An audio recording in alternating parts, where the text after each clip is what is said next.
Welcome back. Now, in order to start creating content, you're going to start either using the post or the page. In this case, we're going to get familiar with the editor by looking at the post interface. So to do that, we're going to go to the post area and then we're going to click Add New. And that's going to bring you to the post interface. Now you'll note that the post interface is going to look very similar to the pages interface. So if I go to the pages area and we click Add New, you're going to notice that the pages interface looks very much the same as the post interface. So we're going to go back to the post interface and click Add New. That's going to bring us back to this layout. Now, if you're already familiar with WordPress, you're going to notice the right-hand side panel is very familiar to those activities that you used to be engaged in. Creating categories, creating tags, having a featured image, having control over discussion, as well as being able to create an excerpt. Now, what's new to the interface is going to be the elements of a particular block. For example, if you'll notice that if we click inside of this first block, this area will then allow you to customize this block or area for content creation.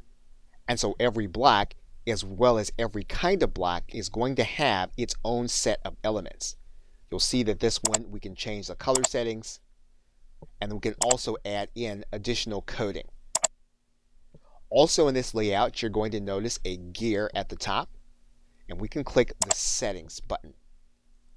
And the settings button allows you to control whether or not you're going to see this panel where you have these document elements as well as block elements.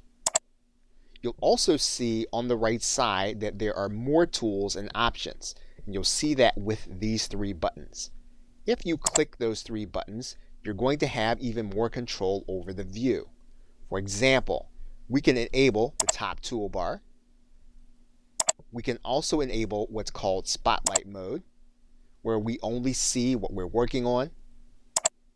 And then we can enable full screen mode, where we rid ourselves of some of the elements and only focus on, again, the page that we're working on. We can disable all of those modes. What you'll also see is that we have what's called the visual editor as well as the code editor.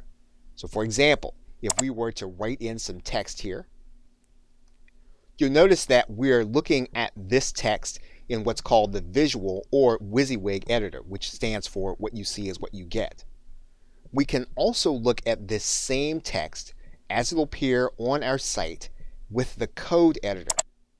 This will allow us to see the actual HTML behind what we've written into our block. We can decide then to toggle back to the visual editor and then again use the what you see is what you get interface. We also have tools that are based on how we use the blocks. So for example, we can do what's called manage all reusable blocks. We can use certain keyboard shortcuts. In this case, if we were to open up those keyboard shortcuts, we can then use them as we work through our editor. And this is something that you may want to keep as a reference on another page. We can also make a copy of all of our content so that we can paste it.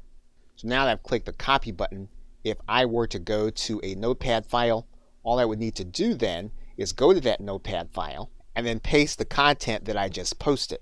And you'll see it there in HTML code. Now we're going to stop the video right here and we're going to pick up looking at the editor layout in another video. Okay, so with that, thanks, and I'll see you in that next video.